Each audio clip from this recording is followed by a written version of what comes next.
نحمده ونصلي ونسلم على رسوله الكريم. أما بعد فأعوذ بالله من الشيطان الرجيم. بسم الله الرحمن الرحيم. الذين ينفقون أموالهم بالليل والنهار سرا وعلانية فلهم أجرهم عند ربهم ولا خوف عليهم ولا هم يحزنون. صدق الله العظيم. مولاي صل وسلم دائما ابدا على حبيبك خير الخلق كلهم فإن فضل رسول الله ليس له حد فيعرب عنه ناطق بفمه. بلغ العلا بكماله كشف الدجى بجماله حسن جميع خصاله صلوا عليه وآلہ. اللہ جل جلالہ کے حمد و ثنا سرکار فخر کائنات خاتم النبیین احمد مصطفیٰ صلی اللہ تعالی علیہ وسلم کی بارگاہ میں ہدیۃً تحفۃً درود و سلام کا نذرانہ پیش کرنے کے بعد رب عز و جل کا فضل کرم اس کی دیوی توفیق سے الحمدللہ ہر اتوار بعد نماز ظہر درس قرآن کے اس مقدس بابرکت محفل کا سلسلہ جاری ہے. اللہ رب العزت ہم سب کی حاضریوں کو اپنی بارگاہ میں قبول فرمائے. قرآن مجید کے نور سے ہم سب کے قلب کو منور فرمائے. سورۃ بقرہ آیت نمبر 274 تیسرا پارہ. اللہ رب العزت ارشاد فرماتا ہے الذین ينفقون اموالهم باللیل والنہار، وہ جو اپنے مالوں کو دن و رات میں خرچ کرتے ہیں، سرا و علانیہ، چھپ کر بھی خرچ کرتے ہیں، اعلانیہ بھی خرچ کرتے ہیں، فلہم اجرہم عند ربہم، ان کا اجر ان کے رب کے پاس ہے، ولا خوف علیہم ولا هم یحزنون، اور نہ ان پر کوئی خوف ہے نہ وہ غمگین ہوں گے. آیت مبارکہ میں مال خرچ کرنے کے حوالے سے ذکر ہے کہ وہ نفوس قدسیہ ہے جو رات کو بھی خرچ کرے، دن میں بھی خرچ کرے، خفیہ بھی اعلانیہ بھی، تو ان کی یہ شان ہے. کیونکہ پیچھے بہترین مصرف جن پر خرچ کیا جائے ان کا ذکر ہوا، اب یہاں پر بہترین اوقات کا ذکر ہو رہا ہے کہ بہترین اوقات کون سے ہیں جن اوقات میں مالوں کو خرچ کیا جائے. سیدنا عبد الرحمن بن عوف رضی اللہ تعالیٰ صحابی رسول اصحاب صفا کے پاس آپ نے دن میں کچھ بھیجا، دن کے اوقات میں انہیں کچھ عطا کیا، انہیں کچھ دینار وغیرہ بھیجے. پھر حضرت علی شیر خدا رضی اللہ تعالیٰ عنہ نے تقریباً 60 ساع، یہ ساع پیمانہ وزن ہے، 60 ساع کھجوریں بھیجی. تو ان دونوں مقدس ہستیوں کی قبولیت کے حوالے سے اللہ رب العزت نے قرآن مجید کی آیت مبارکہ نازل فرما دی کہ جو اپنے مال کو رات میں بھی خرچ کرتے ہیں، اس سے مراد حضرت علی رضی اللہ تعالیٰ عنہ کا فعل ہے. جو اپنے مال کو دن میں بھی خرچ کرتے ہیں، ان سے مراد حضرت عبد الرحمن بن عوف رضی اللہ تعالیٰ عنہ کا فعل ہے. ان کو قبولیت کی سند عطا کر دی گئی. اسی طریقے سے سیدنا ابوبکر صدیق رضی اللہ تعالیٰ عنہ نے، ان کے پاس 40,000 دینار تھے. اب انہوں نے کیا کیا، 10,000 دینار دن میں خرچ کیے غربا فقراء پر، 10,000 دینار رات میں، 10,000 دینار خفیہ چھپ کر، اور 10,000 دینار اعلانیہ لوگوں کے سامنے ظاہر ہو کر. تو یہ آیت مبارکہ نازل ہوئی اور چاروں باتوں کا اس آیت مبارکہ میں ذکر ملتا ہے. تو وہ ابوبکر صدیق رضی اللہ تعالیٰ عنہ کی سخاوت اللہ رب العزت نے اتنا پسند فرمایا. دیکھیں یہ مقدس ہستیاں ایسی ہیں، ان کے پاس کچھ مال و متاع بھی جمع ہو جائے، ان کی چاہت ہوتی ہے رب کی بارگاہ میں خرچ، یعنی وہ اصل اکاؤنٹ ہے. جانا چوری ہونے کا خوف، نہ گم جانے کا خوف، نہ چھین جانے کا خوف، نہ وہاں سے کوئی اس اعتبار سے پریشر آئے کہ یہ بندہ بہت مالدار ہے. نہیں، وہ ایسا اکاؤنٹ ہے جو ہمیشہ سیو اکاؤنٹ ہے، اور ساتھ ہی اتنا برکت والا اکاؤنٹ ہے کہ دنیاوی اکاؤنٹ میں 1 روپیہ ڈالیں گے نکلے گا 1 ہی، لیکن وہاں کا اکاؤنٹ ایسا ہے کہ 1 روپیہ ڈالو گے جو رب کی بارگاہ میں رضا الہی میں خرچ ہوا تو ایک نہیں ملے گا، فرمایا 700 تک، بلکہ میرا رب اور چاہے گا تو اور بڑا بڑا عطا فرمائے گا۔ کتنا بڑا کام بن گیا۔ اور اصل کام میں آنے والی شے بھی یہی ہے کہ جو انسان جب تک زندہ ہے اس کے جیب، اس کا مال و متاع سب اس کا اپنا ہے، لیکن جیسے آنکھ بند ہوئی، صرف آنکھ بند ہونے کی دیر ہے، بس اب وہ سارا کا سارا مال میراث بن گیا، وراثت کا حصہ ہو گیا، وارثوں کے ماتحت ہو گیا۔ فوراً یہ بندہ جس کا انتقال ہوا بھی اس کو کوئی کوڑی قریب اس کے حوالے سے نہیں، یہ نہیں کہہ سکتے میرا مال نہیں۔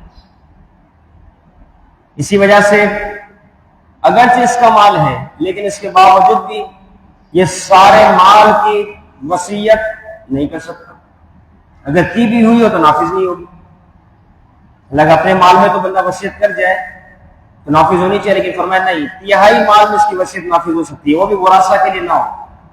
لا وصیت للوارث، محبوب علیہ السلام نے فرمایا وصیت وارثوں کے لیے نہیں ہے، اور وہ بھی غیروں کے لیے ہوگی تو تہائی میں نافذ ہوگی، بس باقی 2 حصے تو ورثہ کے ہیں۔ حالانکہ اب سے کچھ دیر پہلے شخص زندہ تھا، یہ مال کس کا تھا؟ اسی کا تھا۔ تو انسان جب مال کی حیثیت اتنی ہے، لیکن جو رائے لائے میں خرچ ہو گیا وہ تو پکا اس کا بن گیا۔ اس سے قبر منور بھی، آخرت کے معاملات بہترین ہوئے۔ تو فرمایا یہ اس قسم کے حضرات، حضرت علی رضی اللہ تعالیٰ عنہ کے حوالے سے ایک اور روایت ملتی ہے 4 درہم تھے، آپ نے 1 درہم رات میں، 1 دن میں، ایک چھپا کر اور ایک اعلانیہ خرچ کر دیا، تو یہ آیت مبارکہ نازل ہوئی۔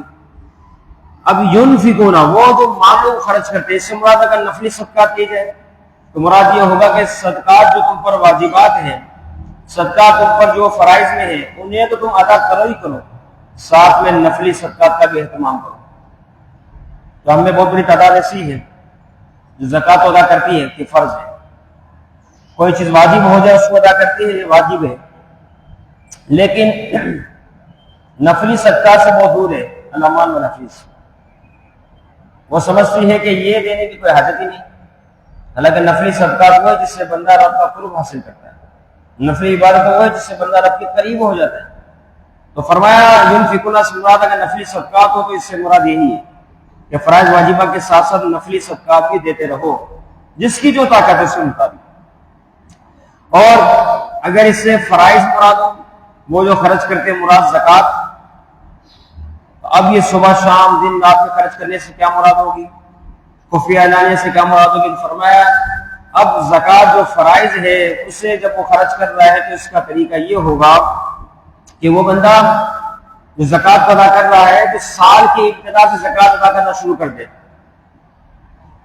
کہ ضروری تو نہیں کہ رمضان مبارک میں ہی کسی کو دیا جائے، ضروری تو نہیں کہ 1 مہینے میں پوری بات دی جائے، یہ کیا جائے تو اچھی بات ہے، منع نہیں، لیکن تھوڑا تھوڑا وقتاً فوقتاً آہستہ آہستہ ضرورت کے تحت اگر مال و متاع خرچ کیا جائے اس میں زیادہ برکت ہے۔ تو سال کی ابتدا سے دینا شروع کر دیا،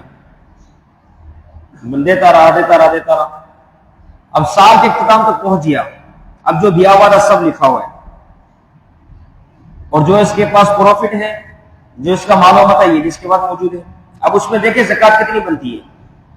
اگر اتنی بنی جتنی دے چکا پورے سال میں، پورا سال دیتا رہا، تھوڑا تھوڑا بڑھتا رہا، تو بہت اچھا ہو گیا، خیر ہی خیر، زکوٰۃ ادا ہو گئی۔ اور اگر ایسا نہ ہوا سال کے اختتام پر کہ کچھ زیادہ چلے گئی یہ رقم، تو بھی کوئی مسئلہ نہیں ہے، شریعت میں اس کی بھی گنجائش موجود ہے کہ جو زیادہ چلی گئی وہ آئندہ سال کے اوپر ڈال دو، آنے والے سال پر ڈال دو، کوئی مسئلہ نہیں۔ اور اگر کم گئی ہے، سال پورا ہو گیا، پورا سال کا کافی زکوٰۃ باقی رہ گئی ہے نکالنے کی، تو نکال دو پھر اسے، وہ بھی کوئی مسئلہ نہیں۔ کتنی رعایت ہے اس اعتبار سے، تو فرمایا اس طریقے سے بانٹی جائے، تو فرمایا یہ الذین ينفقون سے مراد یہ بھی ہو سکتا ہے کہ وہ جو اپنے مال و متاع کو صبح شام بانٹنے میں لگے ہوئے ہیں۔ اصل شرط یہ ہے پابندی، کسی بھی کام میں ہو، کسی بھی فیلڈ میں ہو، دنیا کے کسی بھی علم حاصل کرنے کے معاملات ہو، سیکھنے سکھانے کے معاملات، پابندی شرط ہے۔ جس کے پاس پابندی ہے نا، جس کے پاس استقامت ہے، وہ ہر فیلڈ میں کامیاب ہے۔ اب کام کاج کو دیکھ لیں، اگر آپ کو وہاں استقامت نصیب ہے، مطلب پابندی، آنے جانے کا وقت آپ کا متعین ہے، جو وقت دیا جائے گا وہ اسی جگہ پر پورا خرچ کیا جائے گا، آپ ترقی کر جائیں گے۔ اسی طرح دین کے معاملات، درس نظامی کے معاملات ہیں، پڑھنے پڑھانے کے معاملات ہیں، جو وقت آپ کو دیا گیا متعین ہے، آپ اس وقت پر حاضر ہوتے ہیں اور جو کام آپ کو سونپا گیا آپ وہ کرتے ہیں، یقیناً ترقی کر لیں گے۔ یہ زندگی کا ایک اصول ہے، شرط ہے آپ سمجھتے ہیں۔ آپ دیکھیں نا، کئی ایسے افراد ہیں جو کاروبار کام کاج کرتے ہیں، اب وہ دکان پر توجہ کم رکھتے ہیں، موبائل پر توجہ زیادہ رکھتے ہیں۔ کسٹمر آئے بات کی اور موبائل میں لگے، آگے بڑھو، سیکھو، سمجھو۔ یہ جو وقت آپ کو دیا گیا یہ کام کا ہی وقت ہے، جو 8 گھنٹے 9 گھنٹے آپ کو دیے گئے، تنخواہ جس پر آپ کو دی جا رہی ہے، اس میں آپ کو کام ہی کرنا ہے بس۔ اس کے بعد جو وقت بچتے آپ فارغ ہیں، جو کرنے کریں۔ جو اللہ نے آپ کو ہدایت کا راستہ بتایا اس پہ چلے۔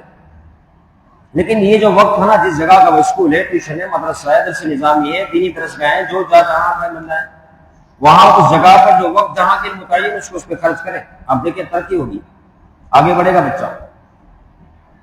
تو فرمایا پابندی شرط ہے، اگرچہ خیرات کرنے والا تھوڑی سی خیرات کرے، بالکل مختصر، ضروری نہیں کہ بھر بھر کے دے دے۔ ہم دیکھو زکوٰۃ کا جو مسئلہ بتایا، پورا سال پورا پورا دیتا ہے، اچھی بات ہے، آخر میں اس کو جمع کرنا، کہ اپنے آپ کو اس حوالے سے جان لیں کتنا دیا، کتنا باقی ہے، کیا ہوا کیا نہیں ہوا۔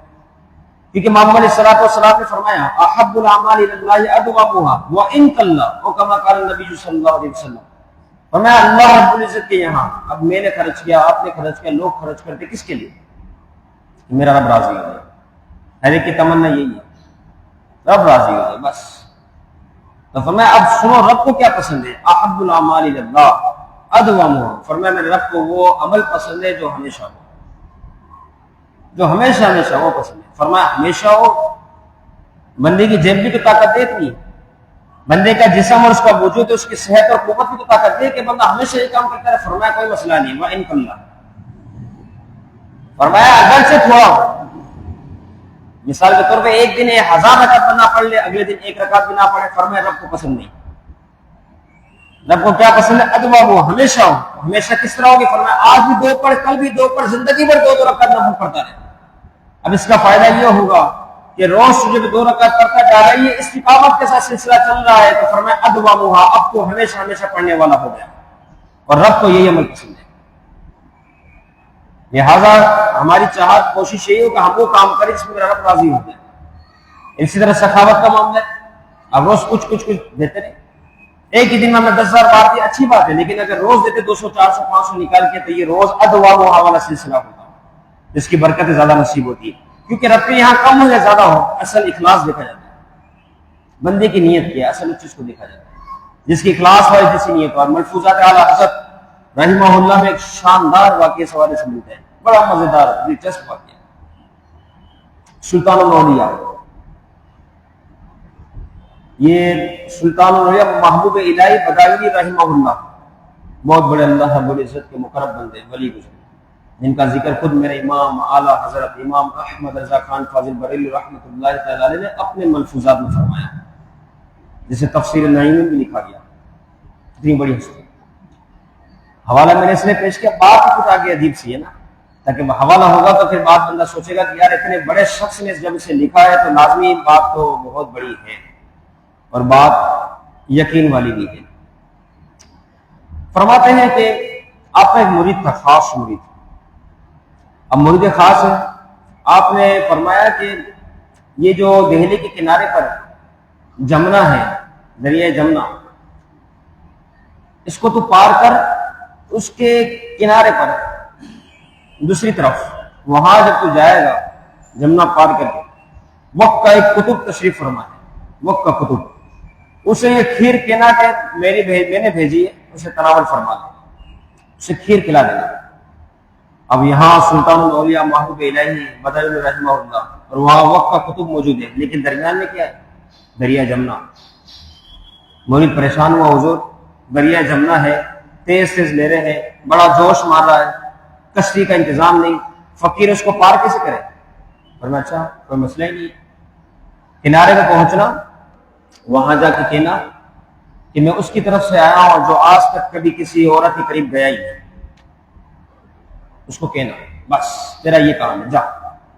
حیران ہو گئے یہ کیا، لیکن یہ ادب والے لوگ تھے نا، جنہیں زندگی ادب نہیں گزاری، اس لیے یہ سوال کے اوپر سوال کبھی کرنا پسند نہیں کرتے تھے، سوچتے ضرور تھے، انسان ہے، بشر ہے، حیران تو ہوگا، تعجب میں تو آئے گا، لیکن سوال کرنا پسند نہیں، حاجت ہی نہیں سوال کرنے کی، کیا ضرورت ہے سوال کرے، فرما نہیں، پریشان ضرور ہوئے کہ ادب والوں کی شان یہی ہے، جو کام حکم ملا الامر فوق الادب، جو حکم ملا بس وہ کرو، آگے چھوڑو۔ وہ گئے جمنا کے کنارے پہنچے، حکم دیا، جو پیر صاحب کا حکم تھا، سلطان الاولیاء کا حکم تھا، محبوب الہی کا حکم تھا، جیسے ہی حکم کہا، کہنا ہوا کہ میں فلاں بزرگ کی طرف سے آیا ہوں، تو کبھی کسی عورت کے قریب ہی نہیں گئے، حالانکہ وہ سوچ رہے تھے، وہ مرید خاص کہ حضور کی زوجہ بھی ہے، محترمہ صاحبہ گھر میں، آپ کے بچے بھی ہیں، اور یہ کہہ رہا ہے عورت کے قریب ہی نہیں گیا، لیکن پرواہ نہیں، پیر صاحب نے فرمایا حکم یہی ہے۔ جیسے دریا کو جمنا کو حکم دیا، دریا جمنا نے خشک ہوا، راستہ بنا، یہ بندہ یہاں سے نکلا، پار کر کے اس پر پہنچ گیا۔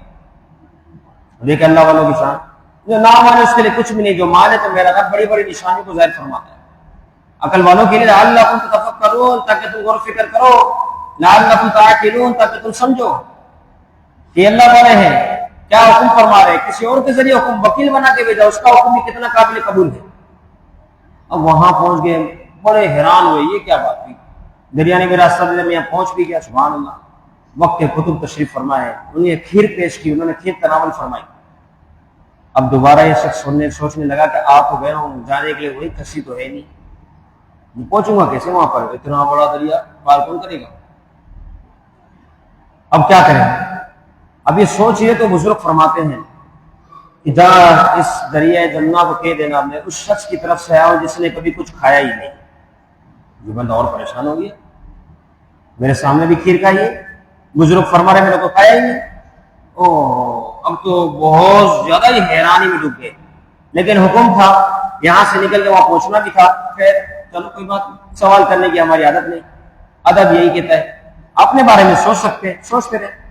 آگے کنارے پہ پہنچے، یہی حکم دیا، میں اس شخص کی طرف سے آیا ہوں جس نے کبھی کچھ کھایا ہی نہیں، جسے کہنا تھا اس دریا نے راستہ دیا، آپ اس دریا کو پار کے دوبارہ سلطان الاولیاء کی بارگاہ میں حاضر ہو گئے۔ پورا راستہ حیران، جب تک کچھ دن گزرے اس وقت کے حیران ہی حیران، یہ معاملہ کیا ہے، تو سمجھ ہی نہیں آ رہی، یہاں وقت کا ولی وہاں وقت کا کتب، بات دونوں نے ایسی کی جو سمجھ میں نہ آئی، یہاں عورت کے پاس نادہ نہ ہوا، وہاں کھانا نہ ہوا، حالانکہ دونوں کے معاملات برعکس، اور ساتھ ہی ساتھ دریا نے بھی حکم مان لیا، وہ اس سے بھی زیادہ حیران دی، دریا اس نے حکم مان لیا، حالانکہ جو حکم مانا وہ تو خلاف واقعہ ہے، واقعے کے مطابق تو وہ چیز ہے ہی نہیں، لیکن دریا نے بھی حکم مان لیا، اور زیادہ حیرانی۔ آخر کچھ دن گزرتے رہے، وہ بندہ اس حوالے سے سوچتا رہا کیا بات ہے، تو سمجھ ہی نہیں آ رہی۔ کچھ وقت کے بعد جب آخرکار مرید خاص کو موقع مل گیا تو حضور کی بارگاہ میں بڑا ادب عرض کیا، وقت گزرنے کے بعد، کچھ دنوں کے بعد، فوراً جلدی نہیں، ادب عرض کے حضور ایک بات آپ سے عرض کرنی تھی، وہ جو اس دن معاملہ ہوا آپ کا اور کتب خاص کا، یہ معاملہ مجھے کچھ بھی سمجھ نہیں آیا، یہ کیا تھا، کچھ تو مجھے بھی سمجھ آیا ہی نہیں، آپ نے جو فرمایا بات ایسی نہیں، بزرگ نے فرمایا بات ایسی نہیں، فرمایا بیٹا تم نے ہماری بات کو سمجھا ہی نہیں، اگر تم سمجھ رہے ہیں تو بات یہ رکھتی، تم نے بات کو سمجھا ہی نہیں، میں نے جب یہ کھانا کہ اس شخص کے پاس سے آیا ہوں، جا اس دریا کو کہہ دے جو کسی عورت کے پاس گیا ہی نہیں، اور وہ بزرگ نے یہ فرمایا کہ میں جا کے کہ میں اس شخص کی طرف سے آیا ہوں جس نے کچھ کھایا ہی نہیں، تو ہمارا عورت کے پاس جانا، اس بزرگ کا کھانا کھانا، یہ سارا رب کی رضا کے لیے ہوتا ہے، ہم اپنے نفس کے لیے کبھی کچھ کرتے ہی نہیں۔ یہ بندہ نفس کے لیے کرے گا تو بندہ بولے گا نا میں نے یہ کام کیا، میں نے کہا فرمایا ہم اپنے رب کی رضا کے لیے کرتے ہیں، جو بھی کام کرتے ہیں، جو بھی کیا آج تک کچھ بھی کیا رب کی رضا کے لیے کیا، اپنے نفس کا عمل اس میں دخل ہے ہی نہیں، تو اس وجہ سے ہم نے یہ بات کیا، دریا نے بھی ہمارا حکم مانا، تو یہ بات ہے اصل رب کی رضا، جس کو رب کی رضا نصیب ہو جائے وہ کامیاب ہو گیا۔ اپنی زندگی رب کی رضا کے مطابق گزارنی چاہیے، اور ان تمام صدقات خیرات کا تعلق بھی یہ فرمایا ولا خوف علیہم ولا هم يحزنون، کہ ان لوگوں کی شان اتنی اعلیٰ ہے کہ نہ ان کو کوئی خوف ہے نہ وہ کبھی غمگین ہوں گے۔ اللہ رب العزت ہمیں ایسے خیرات اور صدقات کرنے کی توفیق نصیب فرمائے، اولیاء کاملین بزرگان دین کا دامن صحیح طرح تھامنے کی توفیق نصیب فرمائے، اپنی زندگی ان کی سیرت کے مطابق گزارنے کی توفیق نصیب فرمائے، بدعقیدگی اور بدعقیدہ لوگوں کے شر سے ہمیں بھی ہمارے نسلوں کو اللہ رب العزت محفوظ فرمائے۔ وما علینا